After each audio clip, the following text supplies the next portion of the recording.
Baik, selamat siang teman-teman semua. Kita akan mulai dengan pertemuan kita hari ini mengenai sejarah keperawatan. Sebagai mahasiswa baru dalam program studi ilmu keperawatan, kita perlu mengetahui mengenai sejarah keperawatan itu sendiri sehingga kita bisa memahami apa yang sebenarnya sudah dihadapi dan dijalani oleh profesi keperawatan dari masa lampau hingga sekarang ini dan tantangan apa yang akan kita hadapi ke depan. Nah, sebelum masuk ke lebih dalam mengenai materi ini, mungkin video saya agak menutupi beberapa bagian dari presentasi ini, tetapi PPT, materi dalam bentuk PPT dan PDF sudah saya berikan kepada teman-teman semua, jadi bisa sambil diperhatikan. Apa yang akan kita diskusikan hari ini adalah mengenai sejarah keperawatan pada masa lalu, sejarah keperawatan di dunia, sejarah keperawatan di Indonesia, pendidikan keperawatan profesional, serta praktik keperawatan di Indonesia. Diharapkan setelah teman-teman mengikuti pertemuan ini, teman-teman dapat memahami sub-sub tema atau sub-sub topik yang saya sebutkan tadi. Apa itu sejarah? Kira-kira menurut teman-teman apa itu sejarah? Sejarah itu kalau kita berbicara mengenai arti secara harafiah, sejarah itu adalah sesuatu yang sebenarnya sudah terjadi. Nah, menurut KBBI atau Kamus Besar Bahasa Indonesia, sejarah adalah keadaan, kejadian, peristiwa yang benar-benar terjadi. Jadi bukan sesuatu yang diada-adakan atau hoax atau mungkin mitos dan sebagainya. Tetapi sejarah itu adalah sesuatu yang betul-betul terjadi pada masa lalu. Bisa juga disebut sebagai pengetahuan atau uraian tentang peristiwa atau kejadian yang benar-benar terjadi pada masa lampau. Nah, perkembangan dan evolusi dari profesi keperawatan sendiri berhubungan dengan pengaruh sejarah sepanjang zaman. Artinya dari dulu sampai sekarang saling berhubungan. Sehingga mempelajari sejarah keperawatan sendiri dapat membantu kita untuk lebih memahami perubahan maupun isu yang terus berkelanjutan di profesi keperawatan itu sendiri. Selain itu, dengan memahami sejarah keperawatan, kita dapat mengapresiasi pencapaian yang sudah didapat atau dicapai oleh profesi keperawatan hingga saat ini.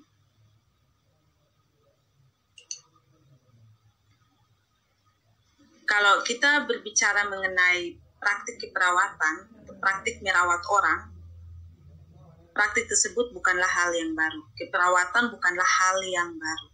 Bukan hal yang baru ditemukan tahun 1900-an atau tahun 1800-an, tetapi sejak dahulu kala sudah dilakukan. Pada masyarakat primitif, keputusan untuk memberikan perawatan seringkali diberikan kepada orang yang memang memiliki pengalaman merawat orang lain, yang disebut sebagai caregiver. Belum ada istilah perawat pada masa purbakala, masa sebelum Masehi. Nah, pada beberapa komunitas dan wilayah, keadaan ini masih berlanjut hingga sekarang. Pemberi perawatan biasanya adalah seorang perempuan. Itulah sebabnya di beberapa tempat kita masih bisa dapat menemukan dukun bersalin dan juga beberapa orang yang dipercaya untuk memberikan perawatan ketika orang sakit. Nah, keperawatan tersebut atau praktik keperawatan tersebut dipraktikkan secara turun-temurun hingga saat ini. Mungkin tidak di daerah perkotaan sudah tidak lagi ya, tetapi di daerah pedesaan, di daerah yang terpencil, hal tersebut masih dilakukan karena ketiadaan fasilitas kesehatan, ketiadaan tenaga kesehatan yang membuat orang terpaksa harus terus memanfaatkan praktik tradisional keperawatan tersebut.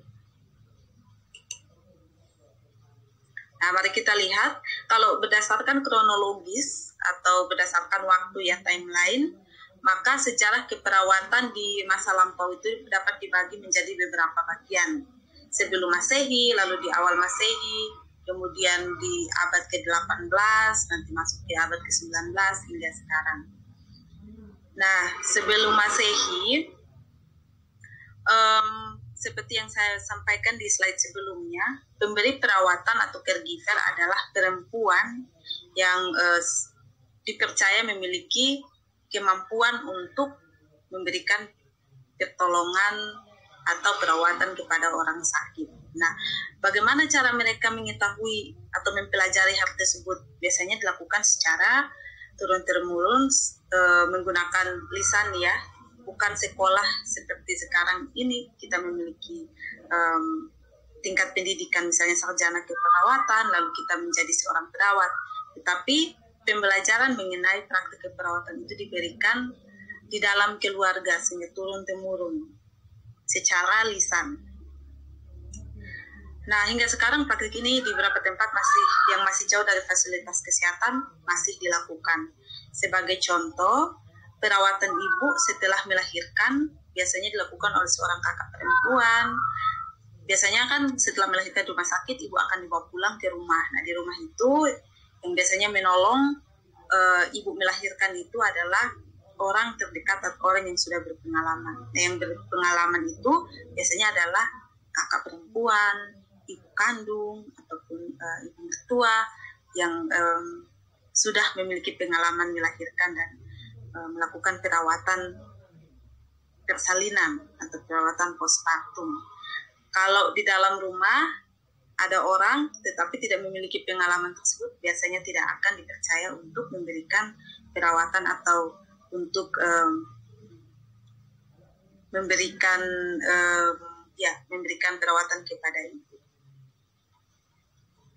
Nah, tidak hanya perempuan ya, untuk pemberi perawatan atau caregiver ini sendiri sebelum Masehi juga dilakukan oleh laki-laki, tetapi untuk yang laki-laki biasanya mereka lebih kepada memberikan perawatan pada jenis penyakit tertentu, misalnya ketika ada yang jatuh, mungkin jatuh dari pohon, jatuh dari jurang, misalnya seperti itu, lalu diberikan perawatan dengan cara tradisional tentunya dan menggunakan medikasi tradisional, pengobatan herbal dan sebagainya. Biasanya diberikan oleh laki-laki juga. Sebagai contoh, kalau sekarang di tempat-tempat tertentu, di tempat saya terutama masih ada yang namanya tukang urut, seperti itu. Jadi itu dilakukan oleh laki-laki juga. Nah, seperti yang saya bilang tadi, karena tidak ada pendidikan formal, perawatan orang sakit dipelajari melalui tradisi yang diturunkan turun-temurun dari satu generasi ke generasi selanjutnya. Nah, cara mereka belajar adalah dengan mengobservasi. Mereka melihat. Dan proses mengobservasi itu dilakukan berkali-kali dan melalui proses trial dan error. Bagi yang memiliki reputasi yang baik, misalnya setelah beberapa kali mengobservasi dan kemudian mungkin ikut secara langsung memberikan perawatan kepada orang sakit, lalu memiliki outcome setelah melakukan tindakan tersebut, ada hasil yang bagus, maka biasanya langsung dipercaya oleh masyarakat atau orang-orang di sekitarnya untuk menjadi pemberi layanan, memberi perawatan atau caregiver. Dengan demikian, makanya sampai sekarang tradisi perawatan tradisional pun masih ada. Nah, pada awal Masehi, karena pengaruh kekristenan yang sudah mulai berkembang, maka organisasi perawat untuk pertama kalinya terbentuk menurut beberapa referensi, walaupun tidak secara untuk referensi yang diakui adalah pada tahun 1800-an untuk keperawatan itu sendiri, tetapi dipercaya bahwa awal Masehi ini adalah awal keperawatan cikal bakal keperawatan mulai ada. Keperawatan dimaksud dikembangkan oleh organisasi keagamaan. Dalam hal ini gereja memberikan pelayanan kepada orang sakit dengan menunjuk beberapa orang perempuan dengan latar belakang pendidikan yang sudah mumpuni, kemudian memberikan pelayanan kepada orang sakit. Mereka disebut dengan istilah diakonis. Jadi diakonis itu adalah perempuan-perempuan dengan latar belakang pendidikan tertentu yang dipilih oleh gereja untuk memberikan pelayanan kepada orang sakit. Di abad ke-18 terjadi revolusi industri secara besar-besaran. Jadi ketika di abad 18 itu muncul pabrik-pabrik, pembuatan, jadi teknologi sudah mulai berkembang ya di abad ke-18. Nah, adanya revolusi industri ini mulai berpengaruh terhadap sanitasi lingkungan dan hygiene dari individu. Pada abad ke-18 ketika terjadi perkembangan teknologi, kemudian itu pun mempengaruhi kondisi perekonomian dari semua orang di dunia. Nah, karena itu ketika adanya pembukaan pabrik dan juga beberapa industri, maka orang cenderung berpindah dari wilayah pedesaan ke perkotaan untuk bekerja tanpa memikirkan tentang apakah nanti ada peningkatan jumlah populasi di kota dan sebagainya. Apa yang terjadi? Akibatnya adalah seperti sekarang. Misalnya Jakarta menjadi macet dan sebagainya. Jadi yang terjadi adalah adanya kemacetan, timbulnya wilayah yang kumuh dan sebagainya. Jadi timbul kemiskinan, kemudian kemiskinan itu mempengaruhi kesehatan, mempengaruhi angka tindak kriminal dan sebagainya. Dan pada saat itu, abad ke-18 itu juga, perlindungan kesehatan pada pekerja juga masih sedikit. Jadi kalau misalnya pekerja pabrik semakin banyak, tetapi perlindungan kepada pekerja, entah itu perlindungan kesehatan, jaminan mengenai kecelakaan dan sebagainya, masih sedikit, lalu hal tersebut berisiko terhadap kesehatan maupun keamanan dari diri para pekerja tersebut. Sehingga karena pengaruh dari revolusi industri ini kepada lingkungan maupun kepada hygiene perseorangan, maka pemerintah di dunia, entah itu di dunia maupun di negara-negara tertentu, misalnya di Indonesia, kemudian melakukan berbagai upaya untuk mengatasi permasalahan kesehatan yang timbul akibat dari revolusi industri ini. Sehingga pada abad ke-18 ini, keperawatan mulai diakui. Ilmu keperawatan mulai memunculkan. Pada abad ke-18 ini juga, sampai 19 itu juga muncul penemuan-penemuan mengenai teori keperawatan. Nah, pada abad ke-19 sebenarnya sudah didahului di abad ke-18 muncul pemimpin-pemimpin atau teori-teori keperawatan, pemimpin-pemimpin keperawatan yang kemudian mencetuskan teori keperawatan. Jadi keperawatan itu bukan hanya seorang perempuan yang dipekerjakan untuk merawat pasien atau merawat orang sakit, tetapi merupakan sebuah profesi. Nah, saya tadi belum sempat menyampaikan bahwa sebelum Masehi itu dan sebelum abad ke-18 itu, perawat itu adalah ibaratnya seperti pembantu, hanya budak orang dengan kelas bawah saja yang melakukan pekerjaan sebagai perawat. Di abad ke-19 ini, hal tersebut kemudian diubah. Kenapa? Karena mulai muncul keperawatan itu adalah sebuah ilmu, harus dipelajari, harus ada sekolah khusus mengenai perawat dan sebagainya. Sehingga di abad ke-19 ini juga muncul sekolah keperawatan.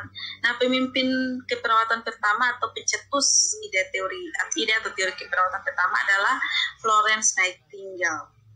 Dari tahun 1820 sampai 1910. Nightingale ini disebut sebagai The Lady with the Lamp.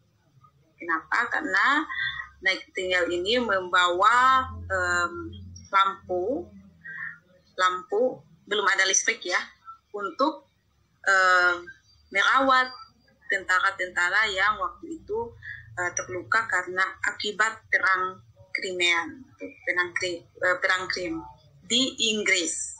Nah, jadi kalau kita berbicara mengenai pionir atau pencetus keperawatan, itu adalah Florence Nightingale. Nah, Nightingale ini sendiri adalah seorang anak dari keluarga yang terpandang, berpendidikan tinggi, dan seharusnya pada masanya itu tidak tidak cocok untuk menjadi seorang perawat. Kenapa? Anggapan masyarakat, anggapan orang-orang waktu itu adalah perawat itu adalah babu, budak, pembantu, dan sebagainya. Dan Florence Nightingale ini bisa mendobrak anggapan tersebut. Kemudian Nightingale yang menjadi pionir dari keperawatan modern. Jadi keperawatan diubah dari anggapan pembantu dan sebagainya menjadi sebuah profesi yang diakui. Pada abad ke-19 ini juga isu mengenai kebersihan dan hubungannya dengan kesehatan menjadi perhatian utama dari tenaga kesehatan maupun penyedia layanan kesehatan, misalnya rumah sakit dan sebagainya. Pada abad ke-20 didapatkan penemuan-penemuan baru karena sudah terjadi perkembangan teknologi maupun perkembangan ilmu pengetahuan yang sangat pesat, sehingga didapatkan penemuan-penemuan mengenai pengobatan, antibiotik, lalu ada alat-alat tertentu sehingga penemuan penyakit itu bisa lebih cepat diketahui daripada di abad sebelumnya. Antibiotik yang sudah didapat pun mempercepat penyembuhan dari penyakit infeksi. Nah, di abad ke-20 ini terjadi peralihan prioritas kesehatan. Jadi awalnya pemerintah penyedia layanan kesehatan hanya berfokus pada suatu masyarakat, komunitas, hanya beralih ke individu. Kenapa? Karena komunitas itu kan sesuatu yang besar. Jadi kemudian didapatkan bahwa kita harus melihat individu-individunya, karena individu-individu ini yang kemudian akan mendukung status kesehatan dari komunitas tersebut. Hingga sekarang ada 3 tatanan ya, di tatanan individu, tatanan keluarga, dan juga tatanan komunitas. Pada abad ke-20 juga sudah mulai ada asuransi kesehatan. Jadi kalau tadi di abad ke-18 asuransi untuk pekerja mengenai kesehatan mereka dan sebagainya tidak sangat sedikit dan belum dilihat, di abad ke-20 sudah sangat diperhatikan. Nah, di abad ke-20 dan juga ke-21 ini karena semakin berkembang, maka masalah etik juga menjadi salah satu perhatian. Jadi perawat selain memberikan pertanggungjawaban kepada klien, juga memiliki tanggung gugat ketika misalnya terjadi sesuatu. Perawat memiliki hak untuk membela diri dan sebagainya. Jadi masalah etik, perawat tidak bisa semena-mena melakukan perawatan kepada pasien. Demikian juga pasien tidak bisa semena-mena memberikan atau misalnya memprotes kerjaannya perawat seperti itu, atau dari profesi lain misalnya seperti itu. Di abad ke-21, nah di sini keperawatan tidak hanya di praktek, tidak hanya melakukan praktek memberikan asuhan keperawatan, merawat orang sakit, tetapi sudah lebih berkembang ke area pendidikan dan penelitian. Justru di abad 21 ini penelitian keperawatan itu semakin banyak. Bahkan sekarang sudah dikembangkan teori mengenai nursing robotik. Jadi bagaimana keperawatan robotik ya.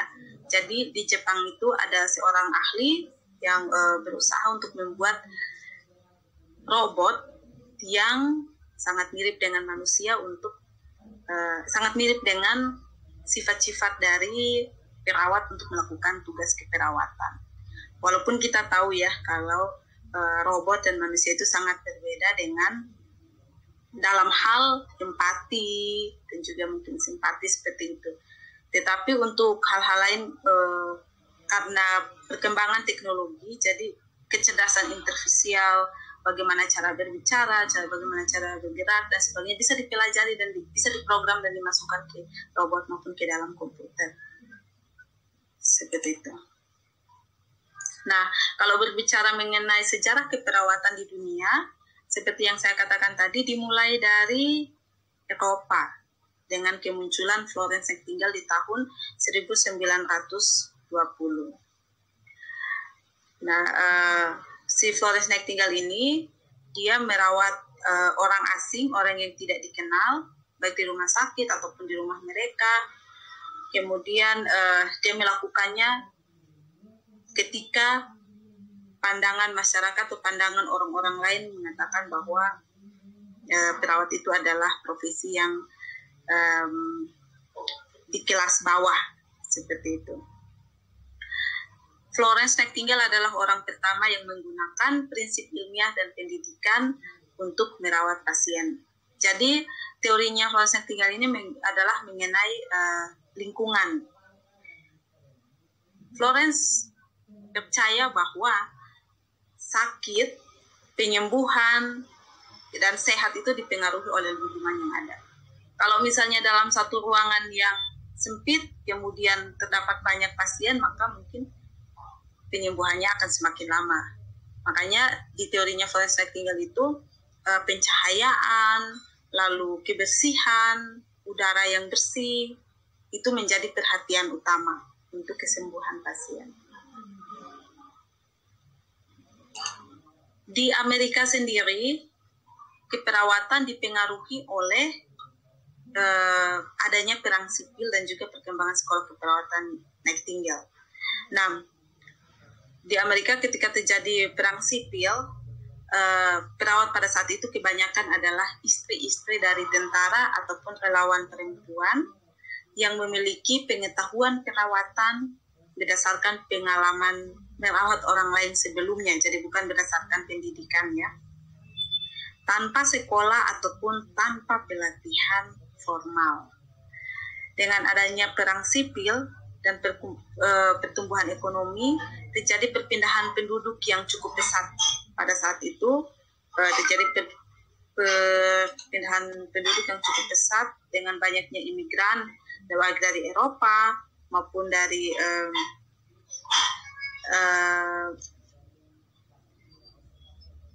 tempat lain untuk mengadu nasib di Amerika. Nah, sekolah permanen pertama, sekolah keperawatan permanen pertama di Amerika diberi nama dengan Women's Hospital of Philadelphia, dibentuk oleh Women's Hospital of Philadelphia dan didirikan pada tahun 1872. Nah, sekolah ini mengikuti model sekolah yang dibentuk oleh Nightingale pada tahun 1896. Nah, pada tahun 96 dibentuk organisasi perawat untuk pertama kalinya di Amerika yang diberi nama Associated Alumni of the United States and Canada, yang kemudian berubah menjadi American Nurses Association atau ANA. Nah, ANA ini yang kemudian bertahan sampai sekarang. Tujuannya waktu itu hanyalah untuk memperoleh lisensi keperawatan atau agar seseorang bisa diakui profesionalitasnya sebagai seorang perawat. Itu di Amerika. Nah, kalau bisa disimpulkan, jadi ada beberapa faktor yang sebenarnya sangat berpengaruh terhadap perkembangan keperawatan di masa lalu. Yang pertama, peran dan sikap masyarakat sebelum dan sesudah abad 19. Jadi karena sebelum abad 19, profesi keperawatan masih belum mendapat penghargaan di mata masyarakat dan masih dipandang rendah dalam status sosial kemasyarakatan. Maka di sesudah abad 19 sudah berubah. Nah, sebelum abad ke-19, pekerjaan keperawatan banyak dilakukan oleh wanita sebagai tanggung jawab memelihara keluarga atau memelihara anak. Para perawat di rumah sakit pada saat itu tidak berpendidikan dan banyak dilakukan oleh para budak dan para tahanan. Dan pada awal abad ke-19 baru muncul tokoh-tokoh keperawatan seperti Nightingale dan sebagainya. Sehingga pekerjaan perawat atau perawat sebagai profesi mulai diakui. Nah, yang kedua adalah adanya perang. Perang ini adalah faktor yang juga sangat mempengaruhi perkembangan keperawatan masa lalu. Perang yang pada saat itu dimulai di abad ke-19 sampai abad ke-20 terjadi besar-besaran antar agama maupun antar negara, perang sipil dan sebagainya, menyebabkan banyak korban luka dan terbunuh. Akhirnya kebutuhan akan keperawatan meningkat. Selain terbunuh, adanya kelaparan, penderitaan karena berbagai penyakit dan hal-hal lain. Kemudian karena untuk mengatasi hal tersebut, didirikan rumah sakit. Nah, di rumah sakit tentunya butuh orang untuk merawat yang sakit atau memberikan pertolongan bagi yang sakit atau korban perang. Akhirnya ilmu pengobatan maupun keperawatan terus mengalami kemajuan. Kenapa? Karena dibutuhkan. Lalu yang ketiga adalah munculnya pemimpin dan teori keperawatan. Ini saya ulangi lagi, sudah saya sampaikan di awal, di depan. Nah, pengelolaan rumah sakit yang semula dikerjakan oleh pihak gereja pada masa lalu kemudian diambil oleh pihak sipil. Dan muncul tokoh keperawatan yaitu Florence Nightingale. Florence mengembangkan model praktik asuhan keperawatan yang menyatakan bahwa kondisi sakit seseorang disebabkan oleh lingkungan, faktor lingkungan. Oleh sebab itu, praktik keperawatan ditekankan pada perubahan lingkungan yang memberi pengaruh pada kesehatan. Jadi memodifikasi lingkungan untuk meningkatkan status kesehatan. Bagaimana dengan perkembangan keperawatan di Indonesia? Di Indonesia, tahap perkembangan keperawatan dapat dibagi menjadi dua tahap ya, sebelum kemerdekaan dan sesudah kemerdekaan. Nah, sebelum kemerdekaan, perkembangan sejarah Indonesia ini sendiri dimulai terbentuk dari penduduk pribumi yang dijadikan sebagai perawat atau orang yang merawat orang yang sakit. Nah, orang yang merawat orang sakit yang saya bilang tadi atau perawat itu pada saat sebelum kemerdekaan, pada saat itu adalah ketika penjajahan yang dilakukan oleh Belanda, Inggris, Jepang ya waktu itu. Nah, pada saat pada saat Belanda, para perawat tersebut ditugaskan hanya untuk memelihara kesehatan staf dan tentara Belanda. Nah, ini menyebabkan profesi keperawatan tidak bisa berkembang dengan baik, kan hanya ditentukan untuk orang-orang tertentu saja. Pada masa penjajahan Inggris, maka dilakukan berbagai usaha dalam memelihara kesehatan yang dikarenakan pemerintah Inggris atau orang-orang Inggris ini betul-betul menyadari kebutuhan mengenai perawatan kesehatan. Hingga pada masa penjajahan Belanda yang kedua, Jepang dan Belanda yang kedua, sudah dibangun berbagai rumah sakit dan perawat-perawat pun mulai di-hire ya, diminta untuk melakukan pekerjaan sebagai perawat di rumah sakit tersebut. Sesudah kemerdekaan, nah ini lebih banyak lagi rumah sakit yang dihadirkan sebagai balai pengobatan dan untuk memenuhi kebutuhan tenaga kesehatan. Kemudian untuk pertama kalinya didirikan sekolah perawat pada tahun 1952. Itu sekolah perawat ya, belum jenjangnya jadi sekolah perawat saja. Untuk jenjang D3 baru dibuka di tahun 1962. Jadi 10 tahun kemudian untuk sarjana keperawatan pertama kalinya baru dibuka tahun 1985 di UI. Nah, untuk sekarang kalau kita menghitung institusi atau sekolah keperawatan sudah sangat banyak, sangat menjamur. Bahkan di satu kota saja bisa sampai puluhan stikes, puluhan akper, puluhan universitas yang menawarkan program studi keperawatan seperti itu, dari berbagai jenjang, dari diploma, sarjana hingga pasca sarjana, doktorat.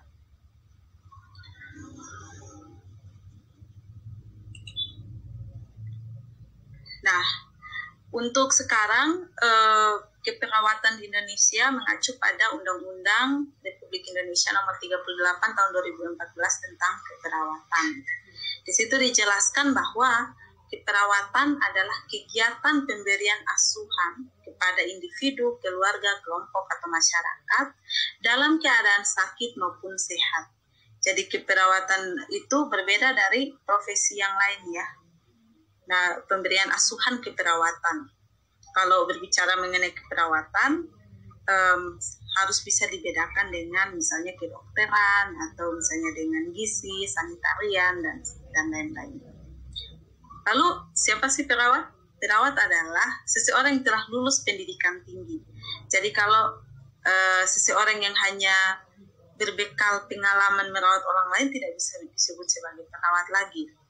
Kita sudah sampai pada masa di mana perawat adalah seseorang yang telah lulus pendidikan tinggi keperawatan, baik di dalam maupun di luar negeri, dan diakui oleh pemerintah sesuai dengan aturan perundang-undangan. Jadi teman-teman, saya harap bisa mendownload undang-undang ini untuk dibaca ya, karena teman-teman perlu memahami apa sih keperawatan dan profesi keperawatan. Pelayanan keperawatan sendiri merupakan suatu bentuk pelayanan profesional ya, jadi bukan pelayanan yang apa adanya atau pelayanan yang tanpa berdasar. Kenapa? Karena kita memiliki teori. Ada teori keperawatan. Keperawatan itu berasal dari ilmu keperawatan, ada ilmu dan dibuktikan. Kalau ada ilmu berarti sudah dibuktikan dan bisa diterapkan. Nah, dalam praktik keperawatan, pelayanan diberikan oleh perawat dalam bentuk asuhan keperawatan. Jadi kalau ada yang bertanya, apa sih asuhan keperawatan itu? Asuhan keperawatan itu adalah istilah yang diberikan kepada pelayanan yang diselenggarakan oleh seorang perawat dalam praktik keperawatan.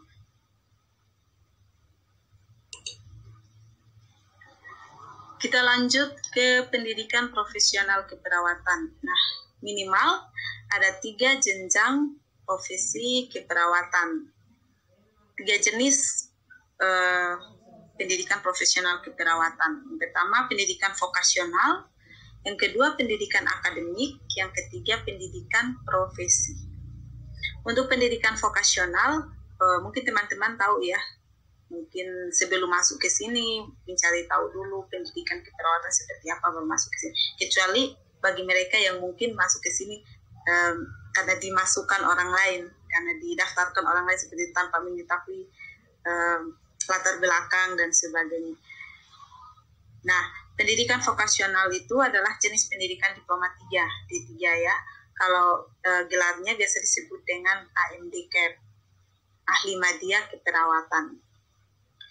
Nah, ini pendidikan vokasional ini lebih difokuskan pada bagaimana seorang perawat kemudian melakukan tindakan keperawatan sebagai pelaksana asuhan keperawatan. Jadi kalau teman-teman ada kenalan yang mengambil pendidikan vokasional, maka tidak heran mereka langsung bisa praktik atau bisa memberikan pelayanan, dapat bekerja ya secara langsung di rumah sakit. Berbeda dengan pendidikan akademik. Nah, karena pendidikan akademik ini dikhususkan atau difokuskan pada penguasaan disiplin ilmu, pengetahuan tertentu, maka di pendidikan akademik ini harus dilanjutkan lagi dengan satu tahap, yaitu pendidikan profesi. Di profesinya ini baru skillnya kemudian diasah. Karena pendidikan akademik ini hanya mengenai ilmunya saja, pengetahuan.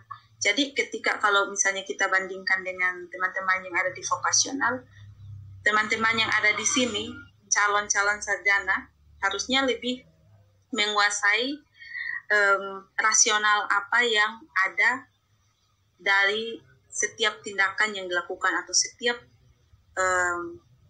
rencana keperawatan apa yang dirumuskan. Jadi kalau pendidikan vokasional itu hanya melakukan tindakan di rencana lakukan tensi atau ukur suhu, entah itu rasionalnya tahu atau tidak, yang penting dilakukan karena mereka memang fokusnya kepada keterampilan. Tapi kalau di akademik harus tahu kenapa harus mengukur suhu, kenapa harus melakukan pengukuran tensi setiap 2 jam sekali misalnya, atau setiap 8 jam sekali. Itu harus diketahui dengan atau dikuasai dengan betul oleh perawat dengan pendidikan akademik. Gelarnya biasanya adalah SCAP, MCAP, Sarjana Keperawatan, Magister Keperawatan, dan sebagainya. Nah, pendidikan profesi ini adalah pendidikan tinggi setelah program sarjana yang mempersiapkan peserta didik untuk memiliki pekerjaan dengan persyaratan keahlian khusus. Gelarnya adalah NERS. Nah, kalau teman-teman kalau sudah mengambil NERS, mungkin ada kekhususan yang dipilih, misalnya NERS dengan peminatan anak, NERS dengan peminatan bedah, NERS dengan peminatan yang lain seperti itu. Nah, praktik keperawatan di Indonesia sendiri ada 2 jenis. Yang pertama adalah praktik keperawatan mandiri, dan yang kedua adalah praktik di fasilitas pelayanan kesehatan. Yang paling banyak dilakukan adalah praktik di fasilitas pelayanan kesehatan. Kenapa? Karena persyaratan dan juga hal-hal yang harus dipenuhi untuk membuka praktik keperawatan mandiri cukup banyak ya, dan terkadang cukup susah untuk dipenuhi. Nah, praktik mandiri itu adalah praktik perawat perseorangan atau berkelompok di tempat praktik mandiri di luar fasilitas pelayanan kesehatan. Makanya praktik mandiri keperawatan ini butuh perizinan khusus, kemudian butuh kerjasama dengan tenaga kesehatan yang lain, misalnya dengan kedokteran, dengan kebidanan, gizi, dan sebagainya. Dan untuk membuka praktik keperawatan mandiri ini membutuhkan cukup dana atau biaya. Kalau di fasilitas pelayanan kesehatan, misalnya di rumah sakit, di klinik, dan sebagainya, itu bisa dilakukan oleh perawat. Tanpa dengan modal ini ya, sudah sarjana dan sudah ners ya. Biasanya yang dibutuhkan hanya STR, surat tanda registrasi. Jadi sudah sah menjadi seorang perawat.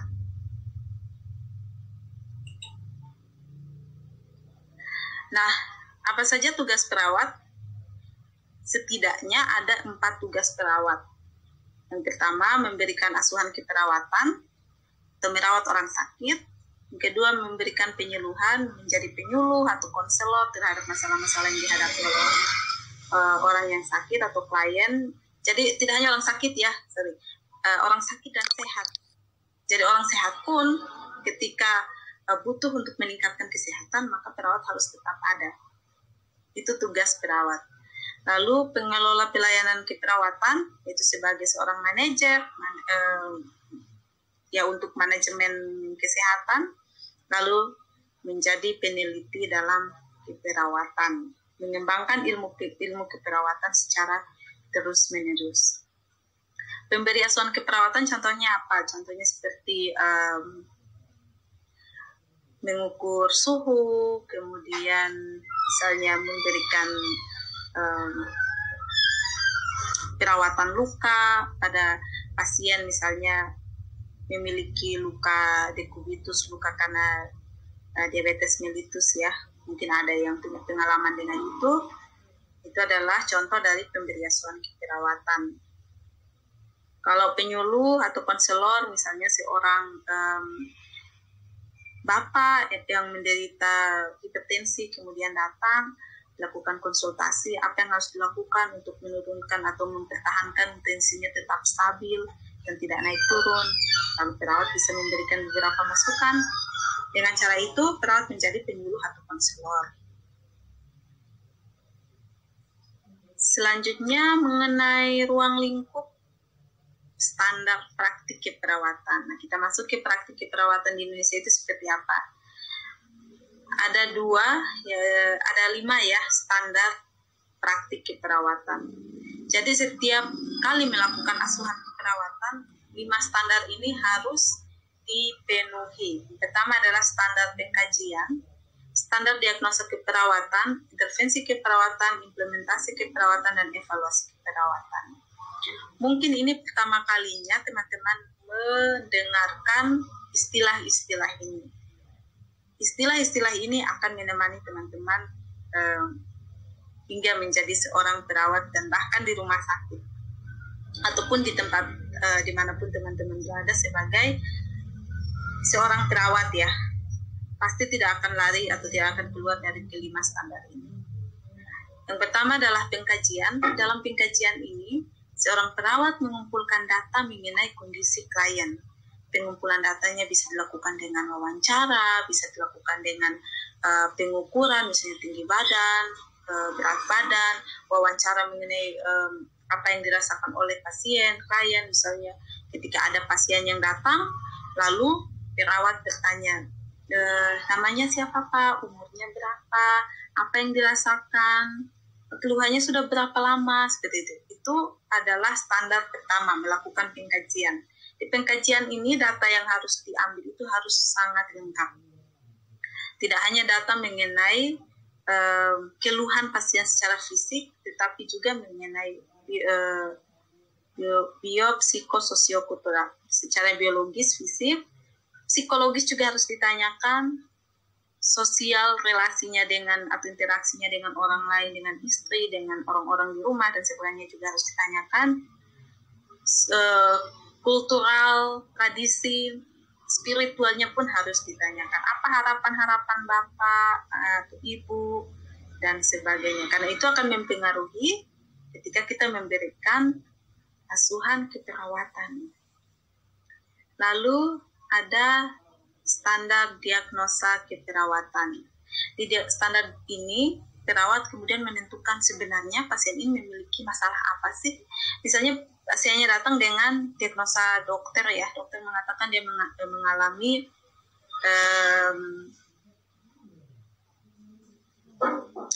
misalnya dia mengalami malaria, misalnya seperti itu.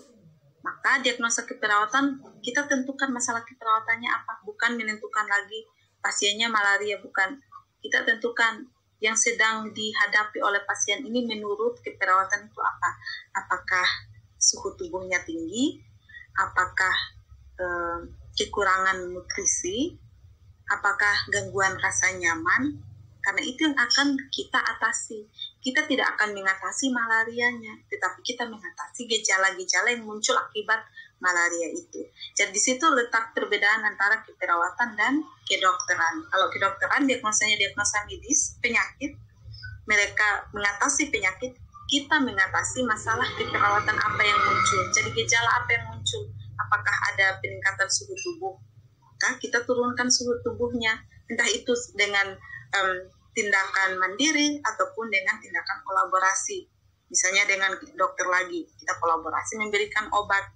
Karena memberikan obat bukan ranahnya keperawatan. Nah, di diagnosa keperawatan ini, kita harus bisa menganalisa data yang sudah kita kumpulkan melalui pengkajian. Kira-kira pasien ini memiliki masalah apa sih? Ada 1, 2, 3, 4, mungkin lebih dari satu masalah ya, tidak hanya satu masalah. Kita kemudian kelompokkan, lalu kita buat rencana apa yang harus kita lakukan untuk mengatasi masalah ini. Sampai di sini kita sudah masuk di standar 3 atau intervensi keperawatan. Merumuskan rencana tindakan. Nah, rencana tindakan ini dirumuskan sesuai dengan masalah yang sedang dihadapi oleh pasien. Nah, intervensi keperawatan ini juga dilakukan atau rencana keperawatan ini juga harus disusun berdasarkan beberapa prinsip. Misalnya prinsip mengobservasi dulu, memberikan edukasi, berkolaborasi dan sebagainya. Jadi kita harus lebih mendahulukan rencana keperawatan yang mandiri. Kalau kita buat rencana keperawatan, jangan semuanya kolaborasi. Terus di mana tindakan kita sebagai perawat untuk tindakan mandirinya? Kebanyakan mahasiswa pada tahap-tahap awal, kalau praktik di rumah sakit ya, biasanya kebingungan mau bikin tindakan apa. Yang ada di rumah sakit kebanyakan hanya memberikan obat, memberikan suntikan, mengganti infus, misalnya seperti itu. Itu kan tindakan kolaborasi semua. Kapan kita punya tindakan mandiri?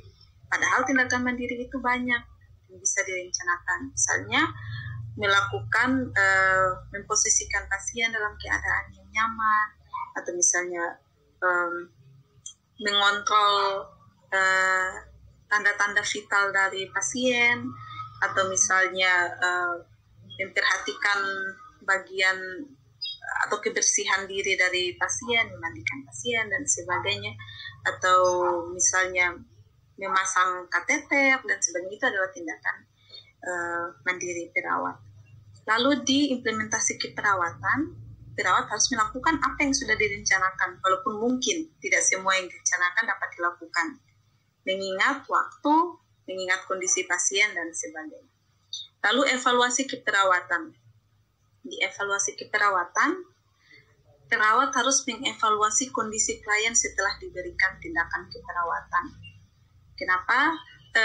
Evaluasi ini harus sesuai dengan tujuan yang ingin dicapai ya. Jadi kalau sudah dicapai, ya tindakannya jangan dilanjutkan lagi. Seperti itu. Jadi evaluasi keperawatan menunjukkan seberapa efektifkah intervensi atau rencana keperawatan yang sudah dibuat. Kalau misalnya sampai waktunya untuk dievaluasi dan tidak ada perubahan apa-apa dari pasien, maka perawat perlu untuk memodifikasi atau mungkin mengganti tindakan tersebut dengan tindakan yang lain. Jangan diteruskan, karena kalau diteruskan pun sama saja tidak ada hasilnya, misalnya seperti itu. Harus berkonsultasi lagi dengan misalnya, atau berdiskusi lagi dengan profesi kesehatan yang lain, misalnya dengan ahli gizi, bagaimana caranya untuk mengatasi keadaan tersebut. Jadi ada 5 standar praktik keperawatan di Indonesia. Nah, jadi sudah selesai pembahasan kita hari ini. Saya berharap teman-teman bisa memahami apa yang saya sampaikan. Slide terakhir ini menunjukkan beberapa referensi yang saya gunakan dalam menyusun PowerPoint ini. Teman-teman bisa mendownload dan membaca referensi-referensi ini karena ini tersedia secara online. Dan kalau teman-teman memiliki pertanyaan, kita akan bertemu di kelas online seperti biasa. Sekian dulu dari saya. Terima kasih atas perhatian teman-teman. Selamat siang.